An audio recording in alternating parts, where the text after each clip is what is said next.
ನಾನು ಹೇಳಿದ್ದು ಸುಳ್ಳಾದ್ರೆ ರಾಜಕೀಯ ನಿವೃತ್ತಿ. ನಾನು ಸುಳ್ಳು ಹೇಳ್ತೀನಿ ಅಂತ ಆದ್ರೆ ರಾಜಕೀಯ ಬಿಟ್ಬಿಡ್ತೀನಿ. ಬಿಜೆಪಿ ನಾಯಕರಿಗೆ ಸಿಎಂ ಸಿದ್ದು ಭರ್ಜರಿ ಗೊತ್ತು. ಯಡಿಯೂರಪ್ಪನವರು ಬಾಯಿ ಮುಚ್ಕೊಂಡಿದ್ದಾರೆ ಅಂತಂದ್ರೆ ನಾವು ಬಾಯಿ ಮುಚ್ಕೊಂಡಿರ್ಬೇಕಾ? ಈಶ್ವರಪ್ಪನವರಿಗೂ ಸಿಎಂ ಸಿದ್ದು ಚಾಟಿ. ಈಶ್ವರಪ್ಪನವರಿಗೆ ಕಡಿ ಬಡಿ ತರಿ ಇದು ಬಿಟ್ಟು ಇನ್ನೇನು ಭಾಷೆ ಗೊತ್ತೇ ಇಲ್ಲ. ಸಿಎಂ ಸಿದ್ದರಾಮಯ್ಯ ಕೇಂದ್ರ ಸರ್ಕಾರದ ವಿರುದ್ಧ ತಾವು ಮಾಡಿದ್ದ ಆರೋಪಕ್ಕೆ ಸ್ಟಿಕ್ ಆನ್ ಆಗಿದ್ದಾರೆ. ನಾನು ಹೇಳಿದ್ದು ಅಕ್ಷರಶಃ ಸತ್ಯ. ಕರ್ನಾಟಕ ರಾಜ್ಯದಿಂದ ಈ ವರ್ಷ 4.3 ಲಕ್ಷ ಕೋಟಿ ರೂಪಾಯಿ ತೆರಿಗೆಯನ್ನ ಕೇಂದ್ರ ಸರ್ಕಾರ ಸಂಗ್ರಹ ಮಾಡಿದೆ. ಆದ್ರೆ ನಮಗೆ ವಾಪಸ್ ಬಂದಿರೋದು ಕೇವಲ 50,000 ಕೋಟಿ ರೂಪಾಯಿ ಮಾತ್ರ ಅಂತೇಳಿ ವಾಗ್ದಾಳಿ ನಡೆಸಿದ್ದಾರೆ. ಇಷ್ಟೇ ಆಗಿದ್ರೆ ಪರವಾಗಿಲ್ಲ ಅಂತ ಅಂದ್ಕೋಬಹುದಿತ್ತು. ಆದ್ರೆ ಈಗ ನಾನು ಹೇಳಿದ್ದು ಸುಳ್ಳಾಗಿದ್ರೆ ನಾನು ರಾಜಕೀಯದಿಂದ ನಿವೃತ್ತಿ ಪಡೆಯುತ್ತೇನೆ ಅಂತ ಹೇಳಿದ್ದಾರೆ. ಹಾಗಾದ್ರೆ ಇವತ್ತು ಸಿಎಂ ಸಿದ್ದರಾಮಯ್ಯ ಬಿಜೆಪಿ ನಾಯಕರ ವಿರುದ್ಧ ತಿರುಗಿ ಬಿದ್ದಿದ್ದು ಹೇಗೆ ಗೊತ್ತಾ? ಅದನ್ನ ಡೀಟೇಲ್ ಆಗಿ ತೋರಿಸ್ತೀವಿ. ಆದ್ರೆ ಅದಕ್ಕಿಂತ ಮೊದಲು ನಮ್ಮ ಚಾನೆಲ್ ಅನ್ನು ಸಬ್ಸ್ಕ್ರೈಬ್ ಮಾಡ್ಕೊಳ್ಳಿ. ಹಾಗೇನೇ ಪಕ್ಕದಲ್ಲಿರೋ ಬೆಲ್ ಬಟನ್ ಅನ್ನು ಪ್ರೆಸ್ ಮಾಡಿ. ಕೇಂದ್ರ ಸರ್ಕಾರದಿಂದ ಕರ್ನಾಟಕಕ್ಕೆ ಭಾರಿ ಪ್ರಮಾಣದಲ್ಲಿ ತೆರಿಗೆ ಪಾಲಿನ ತಾರತಮ್ಯವಾಗ್ತಿದೆ. ಹೀಗಿದ್ರೂ ಕರ್ನಾಟಕದ ಬಿಜೆಪಿ ನಾಯಕರು ಮೋದಿ ಸರ್ಕಾರದ ವಿರುದ್ಧ ದನಿ ಎತ್ತುತ್ತಿಲ್ಲ. ಇದು ಕರ್ನಾಟಕ ಮತ್ತು ಕನ್ನಡಿಗರಿಗೆ ಮಾಡಿದ ಅನ್ಯಾಯ ಅಲ್ವಾ? ರಾಜ್ಯಕ್ಕೆ ಕೇಂದ್ರದಿಂದ ಆಗುತ್ತಿರುವ ಅನ್ಯಾಯ ವಿರೋಧಿಸೋದು ತಪ್ಪ?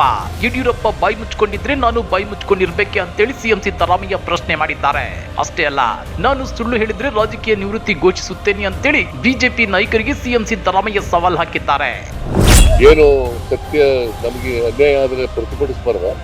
ಯಡಿಯೂರಪ್ಪ ಪ್ರತಿಭಟಿಸಲಿಲ್ಲ ಅಂತಂದ್ರೆ ಬಾಯಿ ಮುಚ್ಕೊಂಡಿದ್ರು ಅಂತೆ ನಾವು ಬಾಯಿ ಮುಚ್ಕೊಂಡಿರ್ಬೇಕಾ? ಏನ್ರಿ ಅನ್ಯಾಯ ಆಗಿದೆ. ನಾವು 100 ರೂಪಾಯಿ ತೆರಿಗೆ ಕೊಟ್ರೆ ಏನ್ ಅವ್ರ ಜೇಬ್ನಿಂದ ಕೊಟ್ಟಾರ? ಕರ್ನಾಟಕದಲ್ಲಿ ಕಲೆಕ್ಟ್ ಮಾಡಿರ್ತಕ್ಕಂಥ ತೆರಿಗೆ ನಾವು 100 ರೂಪಾಯಿ ಕಲೆಕ್ಟ್ ಮಾಡಿದ್ರೆ ಕರ್ನಾಟಕದಲ್ಲಿ ನಮಗೆ ಬರೋದು 12ರಿಂದ 13 ರೂಪಾಯಿ. ಇದಕ್ಕೆ ಒಪ್ಪಿಗೆನಾ ನಿಮ್ಗೆ? ನೀವೆಲ್ಲ ಕನ್ನಡಿಗರು. Are you agree with this? You protest. ನಾನು ಸುಳ್ಳು ಹೇಳ್ತೀನಿ ಅಂತ ಆದ್ರೆ ರಾಜಕೀಯ ಬಿಟ್ಬಿಡ್ತೀನಿ.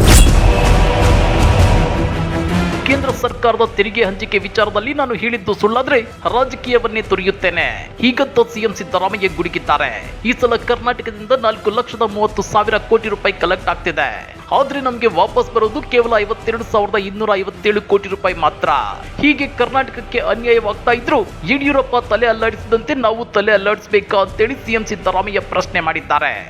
4,30,000 ಕೋಟಿ ಈ ವರ್ಷ ಕಲೆಕ್ಟ್ ಆಗ್ತಾ ಇದೆ ಕರ್ನಾಟಕದಿಂದ. ನಮ್ಮ ಡೆವಲ್ಯೂಷನ್ ನಲ್ಲಿ ಮತ್ತೆ ಗ್ರಾಂಟ್ಸ್ ನಲ್ಲಿ ಇನ್ನು ಉಳಿದದೆಲ್ಲ ಅವರೇ ಇಟ್ಕೋತಾರೆ. 4,30,00,000 ಹೆಚ್ಚು ಕಲೆಕ್ಟ್ ಆಗುತ್ತೆ ಕರ್ನಾಟಕದಿಂದ. Karnataka is number 2 in the country ತೆರಿಗೆ ಕೊಡೋದ್ರಲ್ಲಿ. ನಮಗೆ ಕೊಡ್ಲಿಲ್ಲ ಅಂದ್ರೆ ಸುಮ್ಮನೆ ಇರ್ಬೇಕಾ? ಯಡಿಯೂರಪ್ಪನವರು ಬಾಯಿ ಮುಚ್ಕೊಂಡಿದ್ದಾರೆ ಅಂತಂದ್ರೆ ನಾವು ಬಾಯಿ ಮುಚ್ಕೊಂಡಿರ್ಬೇಕಾ? ಯಡಿಯೂರಪ್ಪನವರು ತಲೆ ಅಲ್ಲಾಡಿಸ್ತಾರೆ ಹೀಗೆ ಅಂತಂದ್ರೆ ನಾವು ಅಲ್ಲಾಡಿಸ್ಬೇಕಾ? ಕರ್ನಾಟಕದ ಬಿಜೆಪಿ ನಾಯಕರು ಯಾರು ಕೂಡ ಅಮಿತ್ ಶಾ, ನರೇಂದ್ರ ಮೋದಿ ಜೊತೆ ಮಾತನಾಡಿ ರಾಜ್ಯಕ್ಕೆ ಬರ ಪರಿಹಾರಕ್ಕೆ ಹಣ ತಂದಿಲ್ಲ. ಇವರೆಲ್ಲ ಸುಮ್ಮನೆ ಭಾಷಣ ಮಾಡುತ್ತಾರೆ, ನಮ್ಮ ಸರ್ಕಾರವನ್ನ ದೂರುತ್ತಾರೆ. ನಮಗೆ ಅನ್ಯಾಯವಾದ್ರೆ ಪ್ರತಿಭಟನೆ ಮಾಡಬಾರ್ದೆ. ಯಡಿಯೂರಪ್ಪ ಬಾಯಿ ಮುಚ್ಕೊಂಡು ಕೂತಿರ್ತಾರೆ ಅಂದ್ರೆ ನಾವು ಕೂಡ ಅವರ ಹಾಗೆ ಬಾಯಿ ಮುಚ್ಕೊಂಡು ಕೂತಿರ್ಬೇಕಾ ಅಂತೇಳಿ ಸಿಎಂ ಸಿದ್ದರಾಮಯ್ಯ ಪ್ರಶ್ನೆ ಮಾಡಿದ್ದಾರೆ. ಇನ್ನ ಇಷ್ಟಕ್ಕೆ ನಿಲ್ಲದ ಸಿಎಂ ಸಿದ್ದರಾಮಯ್ಯ ಮಾಜಿ ಸಚಿವ ಕೆಎಸ್ ಈಶ್ವರಪ್ಪನವರ ವಿರುದ್ಧವೂ ಕಿಡಿಕಾರಿದ್ದಾರೆ. ದೇಶ ವಿಭಜನೆ ಹೇಳಿಕೆ ನೀಡುವವರನ್ನ ಕೊಲ್ಲುವ ಕಾನೂನು ತರಬೇಕು ಎಂಬ ಈಶ್ವರಪ್ಪ ಹೇಳಿಕೆಗೆ ಸಿಎಂ ಸಿದ್ದರಾಮಯ್ಯ ಹರಿಹಾಯ್ದಿದ್ದಾರೆ. ಈಶ್ವರಪ್ಪನವರಿಗೆ ಕಡಿ ಬಡಿ ತರಿ ಇದು ಬಿಟ್ಟು ಬೇರೆ ಭಾಷೆ ಗೊತ್ತಿಲ್ಲ. ಈಶ್ವರಪ್ಪನವರ ವಿರುದ್ಧ ಕ್ರಮ ತೆಗೆದುಕೊಳ್ಳುತ್ತೇವೆ. ಕಡಿ ಬಡಿ ಕೊಲ್ಲು ಕತ್ತರಿಸು ಭಾಷೆ ಬಿಟ್ಟು ಬಿಜೆಪಿಗೆ ಏನು ಬರಲ್ಲ. ನಮಗೆ RSS ಟ್ರೈನಿಂಗ್ ಆಗಿದೆ ಎನ್ನುತ್ತಾರೆ.